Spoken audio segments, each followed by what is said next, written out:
Halo, assalamualaikum warahmatullahi wabarakatuh. Selamat datang kembali di Haryana Official. Mbak semuanya, gimana kabarnya nih hari? Semoga sehat selalu di perantauan, amin. Semoga mbak semuanya bisa terhindar dari marah bahaya.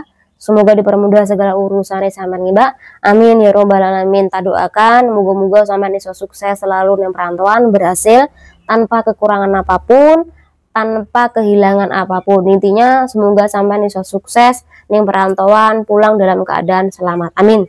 Nah mbak-mbak semuanya, hari ini kita bakal mereaction sebuah video 2 kalau nggak 3 harian yang lalu. Jadi ini hari kita bakal mereaction walaupun banyak sekali bahan-bahan yang belum channel ini bahas. Jadi silakan disimak. Kalau mbak-mbak memiliki pandangan sendiri mengenai video ini, silakan komen. Dan ini adalah mereaction sebuah video untuk sampean semuanya.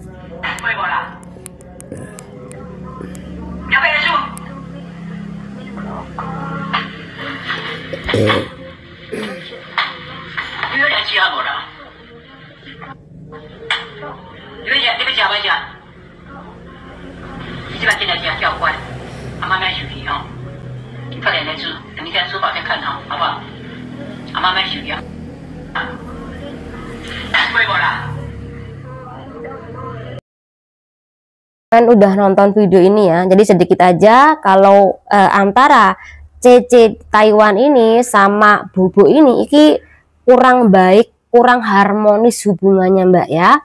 Nah kenapa kita bahas, jadi memang di Hong Kong itu juga ada kasus yang sama. Ini terjadi salah satu temen kita yang bekerja di majikan selama 12 tahun mbak. Wow. Nah 12 tahun itu dia jobeng jaga 2 anak laki-laki yang umure 6 dan juga 8. Kemudian di situ ada Bobo, ada Dadai sama Singsang. Nah Dadai sama Singsang kui memiliki 2 rumah. Pertama ada rumahnya sendiri, kemudian satunya adalah rumah Bobonya. Tapi rumah Bobonya hadap-hadapan. Contoh nih, rumah Dadai Singsang sini, rumah Bobo gini. Jadi kalau bersihin rumah Bobo, mbak tinggal melangkah. Cuman 10-15 jangkah atau langkah. Nah bersihin di rumah Bobo iki 1 minggu 2-3 kali kan kawan. Mbak iki banyak bekerja di rumah Dadai sama Singsang. Gajinya mbak per bulan iki sebesar 8.000 dolar Hongkong atau sekitaran 16 juta. Sekali lagi jaga 2 anak laki-laki yang antar sekolah, ngantar les, masak semuanya. Kemudian bersih-bersih rumah Bobo. Jadi karena menurut majikannya kerjaannya banyak, gajinya tinggi, 8.000 dolar Hongkong atau 16 juta. Nah, di situ Mbak iki juga memiliki perilaku yang sama dengan video depan tadi, yang dimana ketika Mbak Eki sholat 5 waktu, di situ dia dikiran mbak, dikiran kadangkala sholat 15 menit, kadangkala sampai setengah jam. Itu sholat plus dikiran, kadangkala membaca Al-Quran. Dan Mbak Eki 1 hari bisa menjalankan sholat 5 waktu karena majikannya memperbolehkan. Jadi sore gitu Mbak Eki arpe masak, sholat dulu. Kemudian saat mereka makan, Mbak Eki sholat dulu. Jadi kalau majikan butuh apa-apa untuk mengambil makanan atau untuk membersihkan meja, itu yang bersihkan adalah majikannya mbak, karena si PRT-nya iki tadi kui sholat mbak dalam kurung waktu yang saya sebutkan tadi. Jadi kui enak mbak, gajinya sudah tinggi, kemudian sholatnya ini diperbolehkan, bahkan sholat itu mbak juga bisa dikiran, bahkan baca Al-Quran, bahkan bisa sampai tiduran karena waktunya hampir setengah jam. Nah mbak kadang-kala mencari cecenya, oh sholat nggak berani ganggu. Kemudian seberapa jam lagi, 20 menit lagi, kembali lagi ke kamar cecenya untuk melihat, oh cecenya masih sholat. Nggak berani ganggu Mbak. Intinya Mbak Iki menggunakan waktu istirahat juga untuk sholat Mbak. Jadi secara berbarengan. Wih enak Mbak E. Gajinya udah tinggi juga.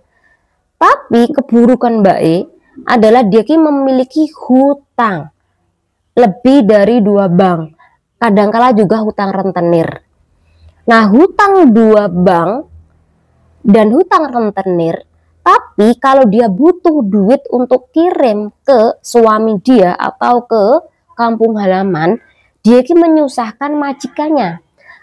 Karena kadangkala kalau dia butuh duit untuk kirim ke kampung, dia pinjam uang sama Mbak.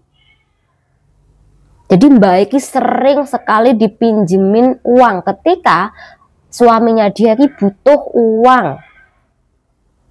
Nanti bayarnya gimana? Bayarnya memotong gaji Mbak E. Contoh utang 4.000, nanti bayarnya sampai 4 kali sampai 5 kali setiap bulannya Mbak. Iki perilaku negatif Mbak E. Nanti kalau Mbak E cuti, dadai, kui juga memberi hutangan sama Mbak E. Bahkan untuk jajan-jajan, iki yang beliin adalah si Bobo sama si dadanya. Pokoknya majikannya kui baik banget.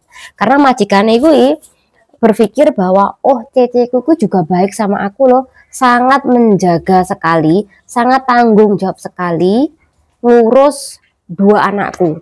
Jadi karena dianggap baik, kerjanya bagus, akhirnya sepolah-polai Mbak Iki dibiarkan Mbak.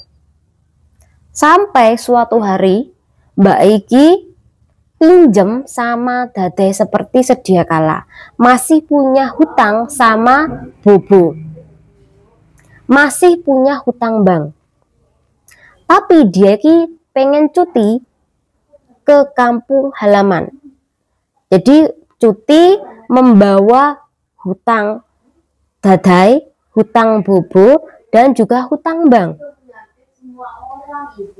Tapi Mbak setelah dia cuti, ternyata si Mbak Iki memutuskan kontrak kerja dari Indo. Jadi dia tidak mau kembali lagi bekerja ke Hong Kong. Jadi majikan Iki stres. Karena apa? Dia kehilangan duit emaknya dia, kemudian kehilangan duit majikan perempuan, dan yang paling parah dia Iki hilang kepercayaan terhadap orang muslim karena Mbak Iki dianggap muslim yang berkerudung, yang taat agama, tapi melakukan penipuan, termasuk tiba-tiba memutuskan kontrak kerja saat dia Iki berada di Indo. Jadi majikannya di Hong Kong gue nggak ada persiapan, kalang kabut Mbak. Karena kalau mencari cece baru gue butuh waktu. Jadi ketika dianya punya cece yang taat beragama, yang berkerudung, yang membaca Al-Quran, yang sholatnya ini tidak pernah bolong, tapi akhirnya menipu dia. Jadi majikannya tadi ini trauma ngambil mbak-mbak yang berkerudung. Saking traumanya dia sudah tidak mau mengambil cece dari Indo. Ya kan Mbak, dulu sudah dianggap sebagai keluarga, diizinin sholat 5 waktu, kemudian gajinya besar, mau pinjem, mau makan apapun dibeliin sama Bobo, sama Dadai. Tapi ujung-ujungnya seperti ini. Jadi akhirnya si Dadai sama Bobo ini trauma kalau melihat orang berkerudung. Kok dia kerudungan, baca Al-Quran, dikiran, sholatnya nggak pernah bolong, sholat terus, tapi dia melakukan penipuan ya. Jadi ketika ada yang part-time di situ, dia cerita bahwa dulu pernah lo punya cece yang gini, aku udah trauma, tidak mau mengambil lagi cece yang berasal dari Indo. Jadi mbak-mbak semuanya mungkin memiliki pandangan di dalam kasus ini. Jadi tidak mempermasalahkan Mbak ketika sampean kui membaca Al-Quran di tempat majikan, tapi ketika majikan sampean atau apalagi sampean jaga bobo ya, kui butuh banget tenaga sampean, tolong hentikan untuk membaca Al-Quran dulu. Sekali lagi, kalau sampean jaga bobo, kui memang harus nonstop 24 jam. Sama harus standby, bangun kapanpun. Ya kui resikonya jaga bobo, jaga orang tua. Kalau sampean nggak kuat, sejak awal harus sampean ngomong sama agensi bahwa sampean nggak pengen memilih job jaga bobo, karena bobo ki seperti itu, jam berapapun, mau jam 1, mau jam 2, mau jam 3, mau jam 4, dia bakal bangunin sampean Mbak.